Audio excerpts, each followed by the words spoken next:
ஒரு சூப்பரான ஹாரர் திரைப்படமாக வெளிவந்திருக்கக்கூடிய வாஷ் லெவல் 2 திரைப்படம் எப்படி இருக்குது அப்படிங்கிறத அந்த உள்ள பார்க்க போகிறோம். ஸோ இந்த படத்தோட முதல் பாகத்தோட கதையை மையமாக வச்சு தான் வந்து பார்த்தீங்கன்னா ஹிந்தியில் நம்ம மாதவன் ஜோதிகாலாம் நடித்து வெளிவந்த ஷைத்தான் திரைப்படத்தை எடுத்திருப்பாங்க. ஸோ அப்படிப்பட்ட ஒரு சூப்பரான ஹாரர் திரைப்படத்தோட இரண்டாம் பாகமாக வெளிவந்திருக்கக்கூடிய இந்த வாஷ் லெவல் 2 படத்தோட கதை வந்து ஒரு கேர்ள்ஸ் ஹையர் செகண்டரி ஸ்கூலில் படிக்கக்கூடிய சில கேர்ள்ஸை வந்து பார்த்தீங்கன்னா சுற்றி அமையுது. ஸோ இங்கே வந்து பார்த்தீங்கன்னா கேண்டீனில் ஒரு 100லேருந்து 150 ஸ்டூடெண்ட்ஸ் வந்து பார்த்தீங்கன்னா சாப்பிட்றாங்க. சாப்பிட்டு முடிச்சதுக்கப்புறம் வந்து பார்த்தீங்கன்னா ஒருத்தனோட கண்ட்ரோலுக்கு கீழே போயிடுறாங்க.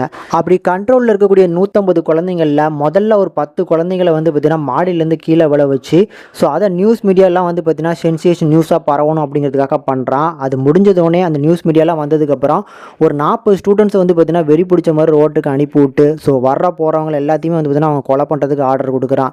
ஸோ இதெல்லாம் எதுக்காக பண்ணுறான், இதை எதுக்கு நிப்பாட்டுவோம் அப்படின்னு கேட்கும்போது ஸோ பிரதாப்புங்கிற நபரை கண்டுபிடிக்க சொல்லி வந்து பார்த்தீங்கன்னா அதில் இருக்கக்கூடிய ஒரு பொண்ணுங்களை வச்சு போலீஸ்கிட்ட கம்யூனிகேட் பண்ண வைக்கிறான். அந்த பிரதாப் யார் அப்படிங்கிறது போலீஸ்க்கு சரியாக தெரில. ஆனால் ஃபர்ஸ்ட் பார்ட் பார்த்துருந்தீங்க அப்படின்னா ஸோ அந்த பிரதாப்புங்கிற கேரக்டர் யார் அப்படிங்கிறது உங்களுக்கு தெரிஞ்சிருக்கும். ஸோ இதுக்கப்புறம் இந்த கதையில் நடக்கக்கூடிய ஒவ்வொரு விஷயங்களையும் பயங்கர சுவாரஸ்யமாக சூப்பராக இன்ட்ரெஸ்டிங்காக எடுத்திருந்தாங்க. எனக்கு அந்த குழந்தைங்கள்லாம் வந்து பார்த்தீங்கன்னா சாப்பிட்டு முடிச்சதுக்கப்புறமே வந்து ஒரு சவுண்டு கொடுப்பாங்க பாருங்க, பிஜிஎம் சூப்பராக போட்டிருப்பாங்க. அது வரைக்கும் அந்த குழந்தைங்கள் எல்லாமே வந்து பார்த்தீங்கன்னா அந்த கேண்டீன் முழுக்க சலசலப்பாக இருக்கும். ஸோ அந்த கொஞ்சம் கொஞ்சமாக வந்து பார்த்தீங்கன்னா சாப்பிட்டு முடிச்சோன்னா அவங்க கண்ட்ரோலுக்கு போகிறாங்க அப்படிங்கிற அந்த சீனே சூப்பராக எடுத்து வச்சுருப்பாங்க. அதுக்கப்புறம் இந்த படத்தோட அந்த வில்லன் கதாபாத்திரம் அவன் பண்ணக்கூடிய விஷயங்கள், அதாவது ஃபஸ்ட் பார்ட்லேயாவது வந்து பார்த்தீங்கன்னா 1-2 கொடுமை தான் பண்ணுவாங்க.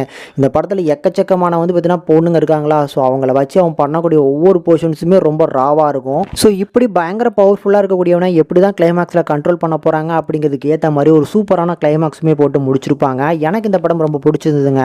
ஆக்சுவலி இந்த படத்தோட ஃபஸ்ட் பார்ட்டும் செகண்ட் பார்ட்டும் ரொம்ப சூப்பரான ஒரு படம். நீங்கள் ஷைத்தான் படம் பார்க்கல அப்படின்னா டேரெக்டாக இந்த 2 படத்தை பார்த்து ட்ரை பண்ணி பாருங்கள். ஆனால் இப்பொழுதுக்கு தமிழ் டப்பிங்கில் இல்லைங்க. ஆனால் ஒரு மஸ்ட் வாட்சபிள் சூப்பரான ஒரு ஹாரர் படம் பார்க்கணும்னு நினைக்கிறீங்கன்னா கண்டிப்பாக ட்ரை பண்ணலாம்.